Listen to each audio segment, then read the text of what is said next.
কে ডাকলো আমায় আমার প্রাণ জুড়ানো ডাকলো আমায়। আমি যে আর থাকতে পারছি না। ভগবান একজন বৃদ্ধ রূপ ধরে প্রেমানন্দের কাছে এসে ডাক দিয়েছে, প্রেমানন্দ, ও প্রেমানন্দ, তুই কাঁদছিস কেন বাবা? কি দুঃখ তোর বল? আমার না এই জগতে বাবা মা কেউ না, খোদার জ্বালা সইতে পারি না, আমাকে কিছু খেতে দাও না। ভগবান বললেন, ওরে আমি তো নিজে একজন কাঙাল, তোকে কি দেব বল? তবে এখান থেকে চলে যা, বারাণসীতে গুরু রামানন্দের আশ্রম আছে, ওখানেই গেলে থাকতে পারবি, খেতে পারবি। ভগবানকে ধরেও ধরতে পারল না, চিনেও চিনতে পারল না। যদি ভগবান ধারণা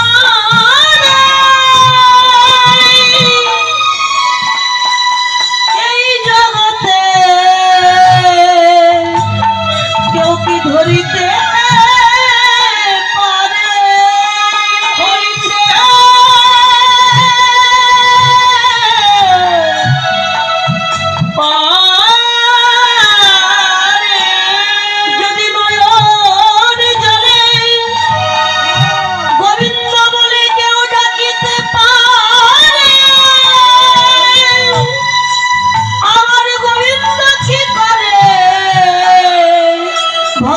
চরণের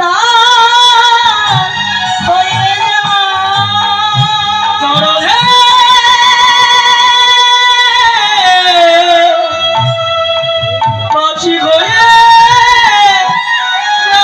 সত্যি সত্যি বলছো? আমি বারাণসী গেলে ওখানে আমি থাকতে পারবো? হ্যাঁ বাবা, চলে বাবা। এ জগতে অনন্ত কোটি বিশ্ব ব্রহ্মাণ্ডের মালিক হলেন তিনি, সবার অন্ন জোগানোর দায়িত্ব তো তার। ভগবান ভাবলেন, আমি যদি এখন ওকে কিছু দেই, আজকে না হয় সেবা দিলাম, কাল কোথায় যাব? এমন একটা ব্যবস্থা করব যেন সারা জীবন সে থাকতে পারে। যা, চলে গেল বারাণসীতে। গুরুদেব দাঁড়িয়ে আছেন, রামানন্দ।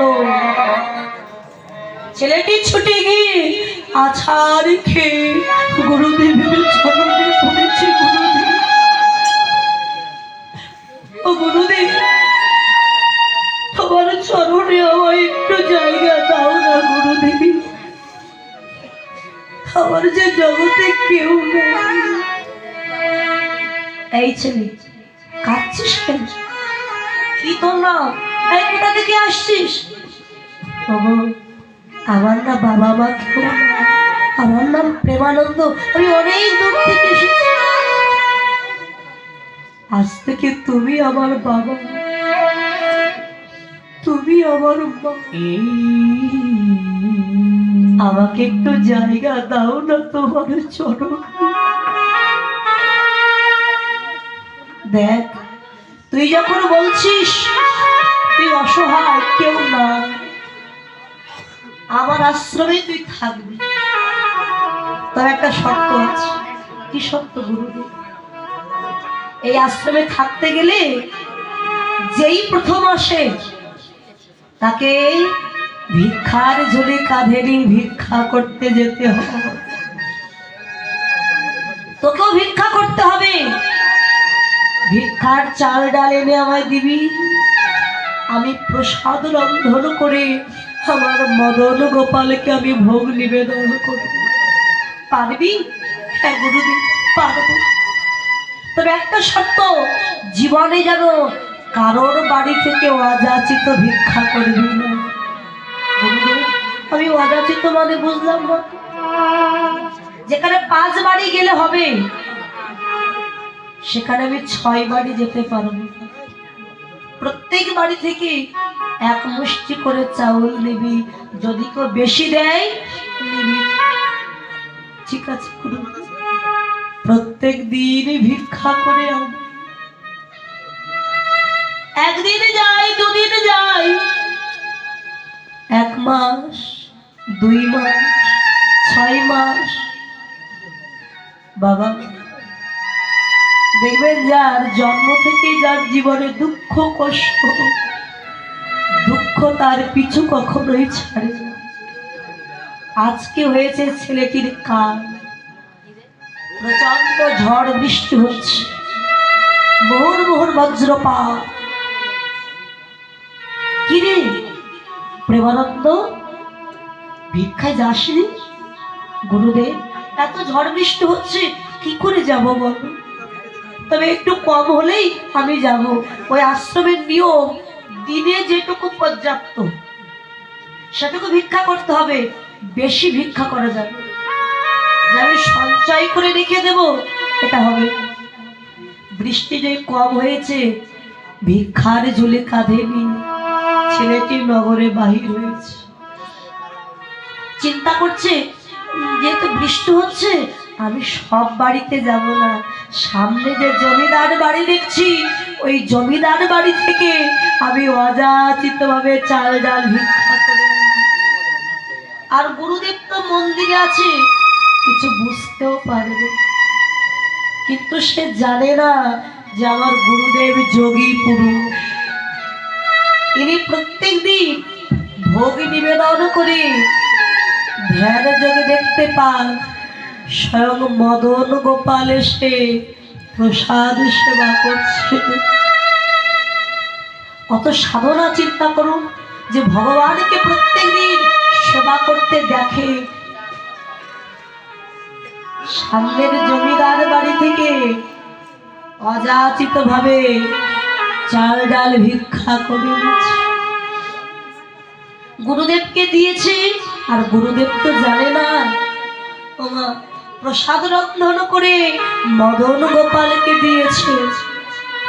কিন্তু আর মদন গোপাল আজ আর সেবায় এলেন না। এত ডাকছে কিন্তু সেবা করতে নেই।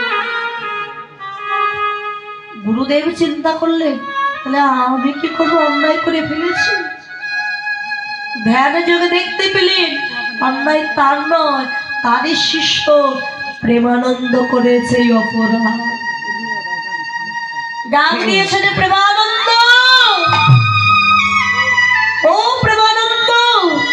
গুরুদেব, আমায় ডাকছো তুমি? গুরুদেব, এই সত্যি করে বল, তুই কোথায় ভিক্ষা করতে গিয়েছিলি?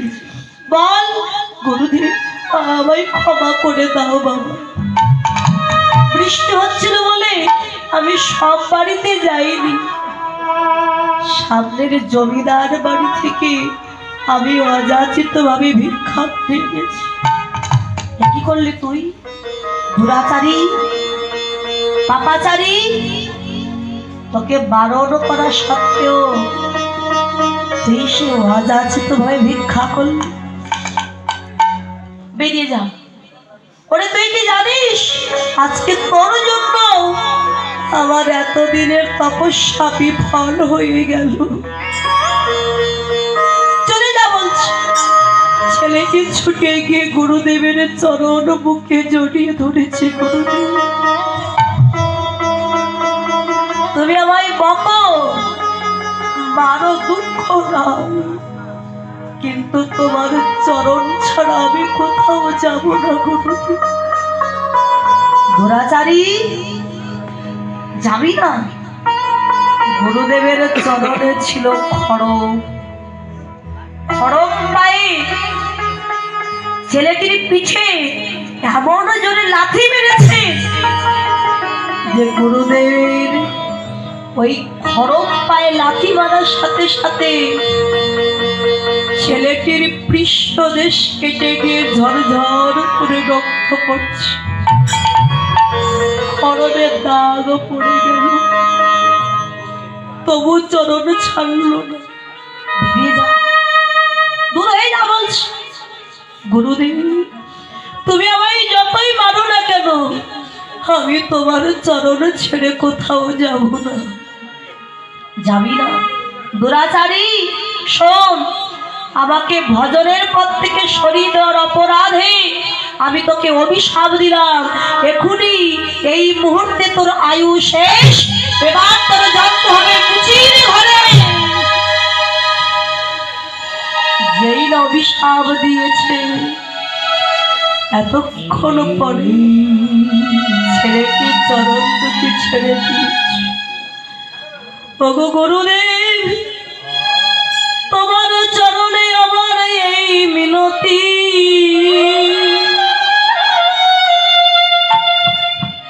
আমি নিচু কুলে যাই মা, উঁচু কুলে যাই, তাতে আমার কোনো দুঃখ নয়।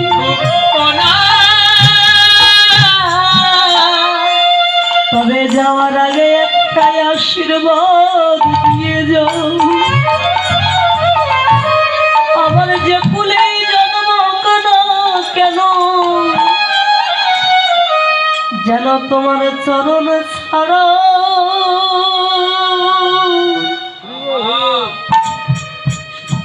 আমায় যেন করো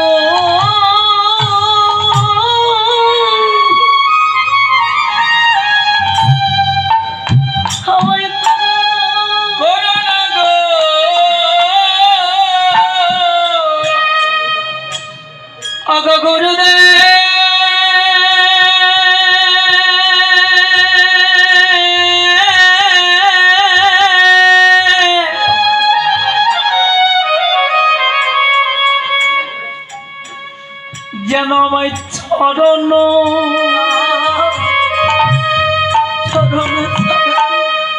চরণ ছাড়া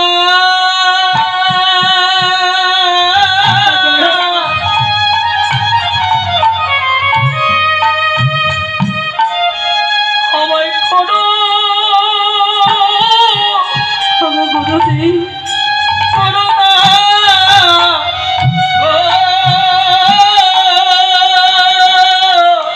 আমায় যে কুলে এ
অভিশাপ যখন দিলে আমি চলে যাচ্ছি, এই প্রাণ আমি রাখবো না, তবে আশীর্বাদ করো গুরুদেব, যে কুলেই জন্ম হোক আবার যেন তোমার চরণেই আমি আসতে পারি।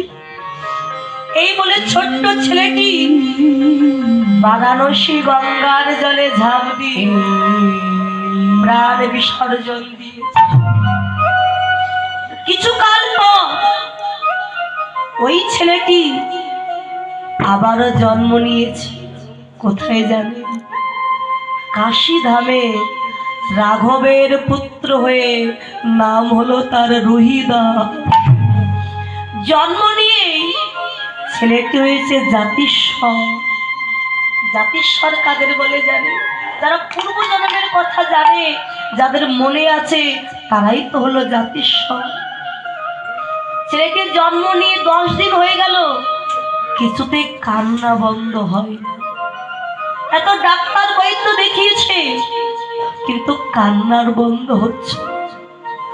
গ্রামের কয়েকজন নরনারী এসে বলে, দিদি 10 দিন হয়ে গেল তোর বাচ্চাটা কান্না বন্ধ করছে, চল না দিদি, বারাণসীতে গুরু রামানন্দের আশ্রম আছে, উনি তো যোগী পুরুষ, উনি ঠিকই বলতে পারবেন তোর ছেলের কি হয়েছে। গুরুদেব কিন্তু এখনো বেঁচে আছেন, যোগী পুরুষ। গুরুদেবের নাম শুনে ছেলেটি একবার হেসে উঠেছে।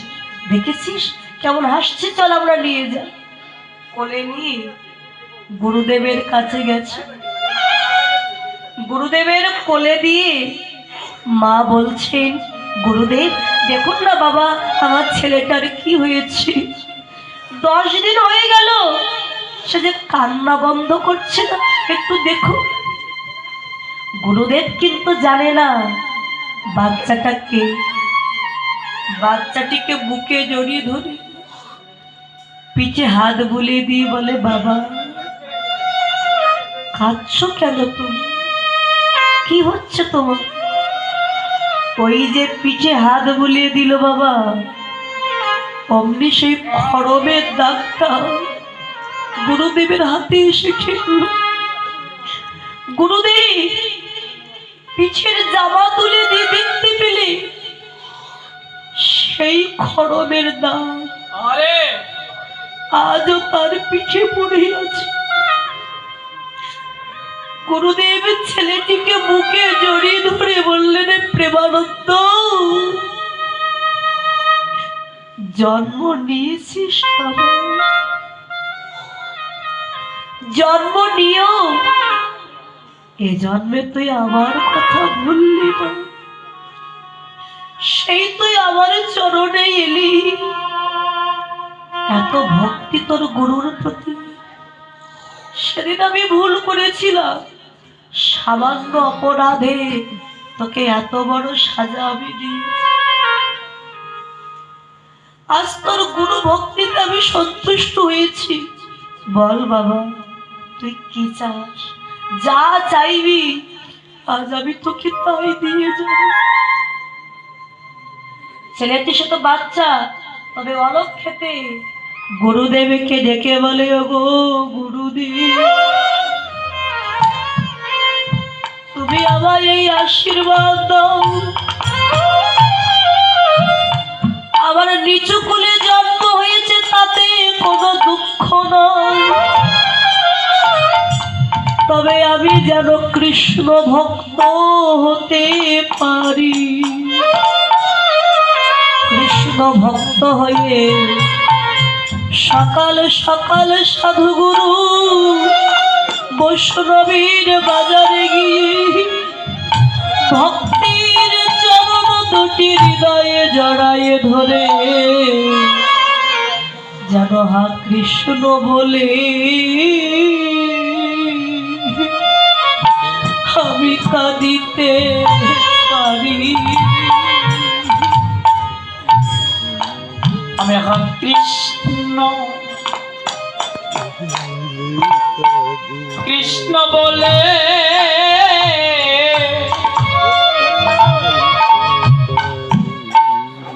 আমি কাঁদিতে পারি ওই ভক্তের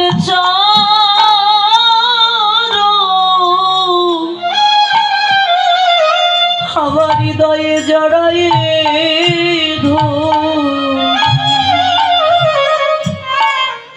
যেন হা কৃষ্ণ বলে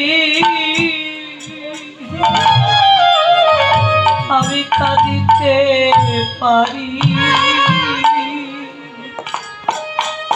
ওই ভক্তের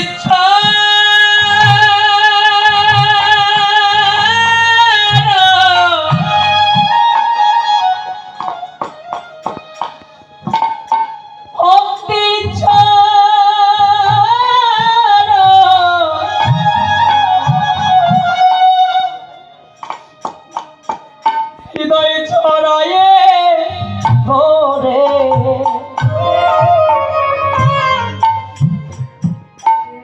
হরে কৃষ্ণ বলে বলে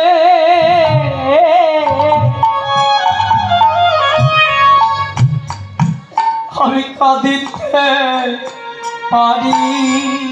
সেদিন আমি কৃষ্ণ চরণ পাইবা না পাই তাতে আমার দুঃখ নয়, তবে ওই ভবের বাজারে গিয়ে যেন ভক্তের চরণ ছাড়া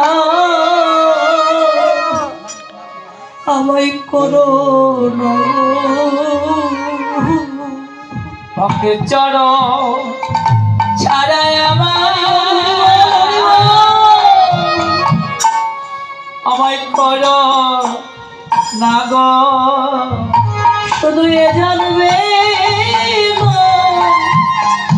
প্রতি জন্মে জন্মে ভক্তের চরণ ছাড়া আমায় করো না গো। শুধু এ জন্মে না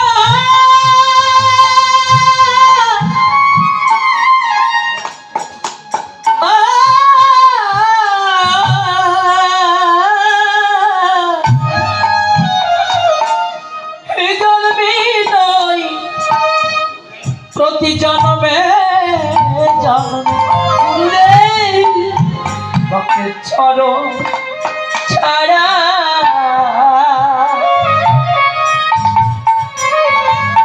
আমায় করো না গো।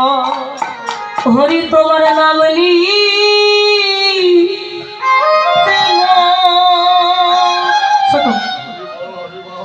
নয়ন ঝরে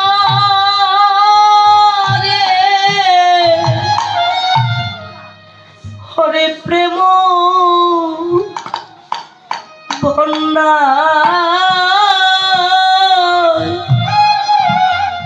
ভেসে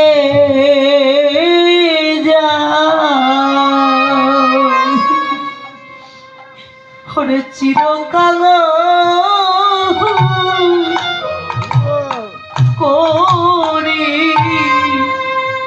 দাও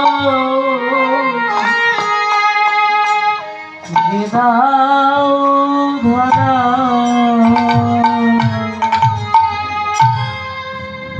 হরি তোমার নামে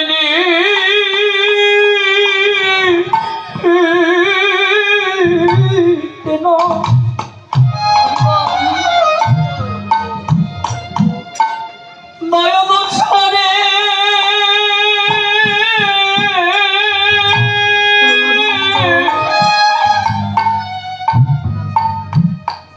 প্রেম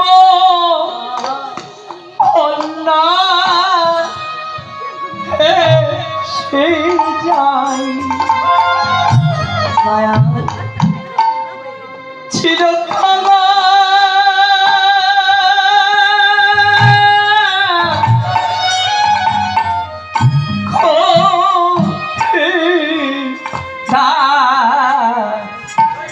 করে দাও করে দাও ধরা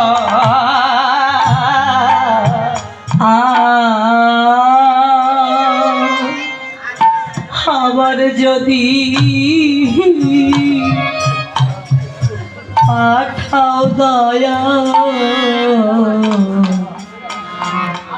ভবসাগর।